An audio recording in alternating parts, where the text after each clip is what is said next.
Assalamualaikum warahmatullahi wabarakatuh. Perkenalkan, nama saya Muhammad Halid Nasrullah, NIM 2206031 dari kelas Informatika A. Di sini saya ingin menjawab 3 pertanyaan yang telah disediakan oleh dosen pengampu mata kuliah Teori Bahasa dan Otomata. Baik, langsung saja kepada pertanyaan yang pertama, yaitu hubungan antara teori bahasa dan otomata dengan komputasi. Teori bahasa formal adalah studi tentang bahasa-bahasa yang digunakan untuk menggambarkan masalah komputasi. Bahasa-bahasa ini didefinisikan oleh aturan-aturan formal yang memungkinkan komputer untuk memahami dan memproses informasi. Teori bahasa formal berhubungan erat dengan otomata, tata bahasa, dan tata bahasa kontekstual. Otomata. Otomata adalah model matematis yang digunakan untuk menggambarkan perilaku komputasi. Dalam konteks teori bahasa formal, otomata digunakan untuk mengenali dan memproses string-string bahasa formal. Jenis otomata yang paling terkenal adalah otomata berhingga, otomata Turing, dan mesin Turing non-deterministik. Selanjutnya, hubungan teori bahasa dan otomata dengan komputasi. Konsep-konsep dari teori bahasa formal dan otomata merupakan dasar bagi ilmu komputer. Mereka membantu kita memahami batasan-batasan komputasi dan kompleksitas algoritma bahasa pemrograman. Sebagai alat komputasi juga dapat dikenal dan dianalisis menggunakan konsep-konsep ini. Sebagai contoh ialah sebuah vending machine yang ditemukan oleh Hiro dari Alexandria. Beliau adalah seorang ahli mesin dan matematika pada abad pertama, yang mana mesin tersebut dapat menerima koin lalu mengeluarkan air suci dalam jumlah tertentu. Selanjutnya yaitu nomor 2, sejarah perkembangan bahasa pemrograman. Bahasa yang pertama yaitu bahasa assembler yang ditemukan pada tahun 1940-an. Kemudian awal perkembangan bahasa pemrograman. Bahasa pemrograman pertama adalah Fortran, yaitu formula translation yang dikembangkan oleh IBM pada tahun 1957. Bahasa ini diciptakan untuk digunakan dalam perhitungan ilmiah dan teknik. Lalu era bahasa tingkat tinggi. Seiring berjalannya waktu, bahasa pemrograman seperti COBOL, ALGOL, dan BASIC muncul.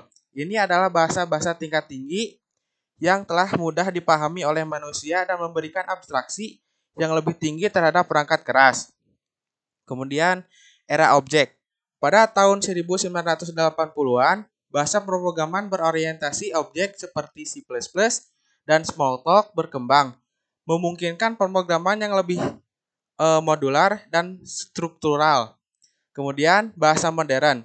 Sejak tahun 2000-an, bahasa pemrograman seperti Python, Java, JavaScript, dan Ruby telah menjadi sangat populer.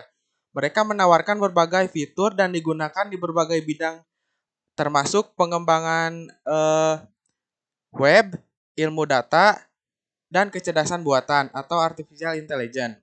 Kemudian soal yang terakhir yaitu nomor 3, karakteristik penerjemah bahasa formal atau translator. Penerjemah bahasa formal seperti kompilator dan interpreter memiliki beberapa karakter khusus, yaitu 1. Bahasa formal. Mereka bekerja dengan bahasa formal yang biasanya adalah bahasa pemrograman.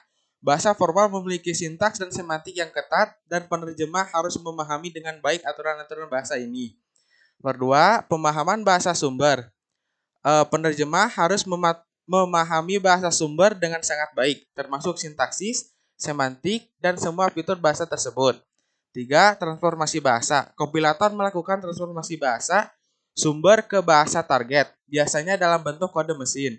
Sementara interpreter melakukan transformasi bahasa sumber ke representasi internal atau bahasa target dalam waktu nyata saat program dijalankan. Keempat, analisis dan sintesis. Mereka melakukan analisis kode sumber untuk memahami struktur dan artinya, lalu menjalankan sintesis untuk menghasilkan kode target. Nomor 5 yaitu kompilasi dan eksekusi. Kompilator menerjemahkan seluruh program sumber menjadi kode target sebelum menjalankannya. Sedangkan interpreter menerjemahkan dan menjalankan kode baris per baris. Keenam, optimasi. Kompilator sering melibatkan tahap optimasi di mana ia mencoba meningkatkan efisiensi kode target dengan melakukan berbagai transformasi. Sedangkan interpreter biasanya tidak memiliki tahap ini. Nomor 7, yaitu fase. Biasanya proses penerjemahan terdiri dari beberapa fase, seperti analisis leksikal, sintaksis, semantik, dan generasi kode. Nomor 8, debugging. Interpreter lebih mudah untuk debugging karena Anda dapat melihat hasil eksekusi baris per baris, sementara debugging dalam kode mesin yang dihasilkan oleh kompilator lebih sulit. Nomor 9, yaitu pesan kesalahan. Kompilator harus memberikan pesan kesalahan yang jelas saat ada kesalahan dalam kode sumber. Sedangkan interpreter hanya memberikan pesan kesalahan saat mencapai kode yang menyebabkan kesalahan. Kemudian penerjemah assembler atau translator assembler. Yang pertama yaitu bahasa rakitan. Assembler menerjemahkan kode sumber dalam bahasa rakitan menjadi instruksi mesin yang dapat dieksekusi langsung oleh CPU. Nomor 2, menggunakan mnemonic. Kode sumber dalam bahasa assembler menggunakan mnemonic yang lebih mudah dipahami oleh manusia daripada instruksi mesin.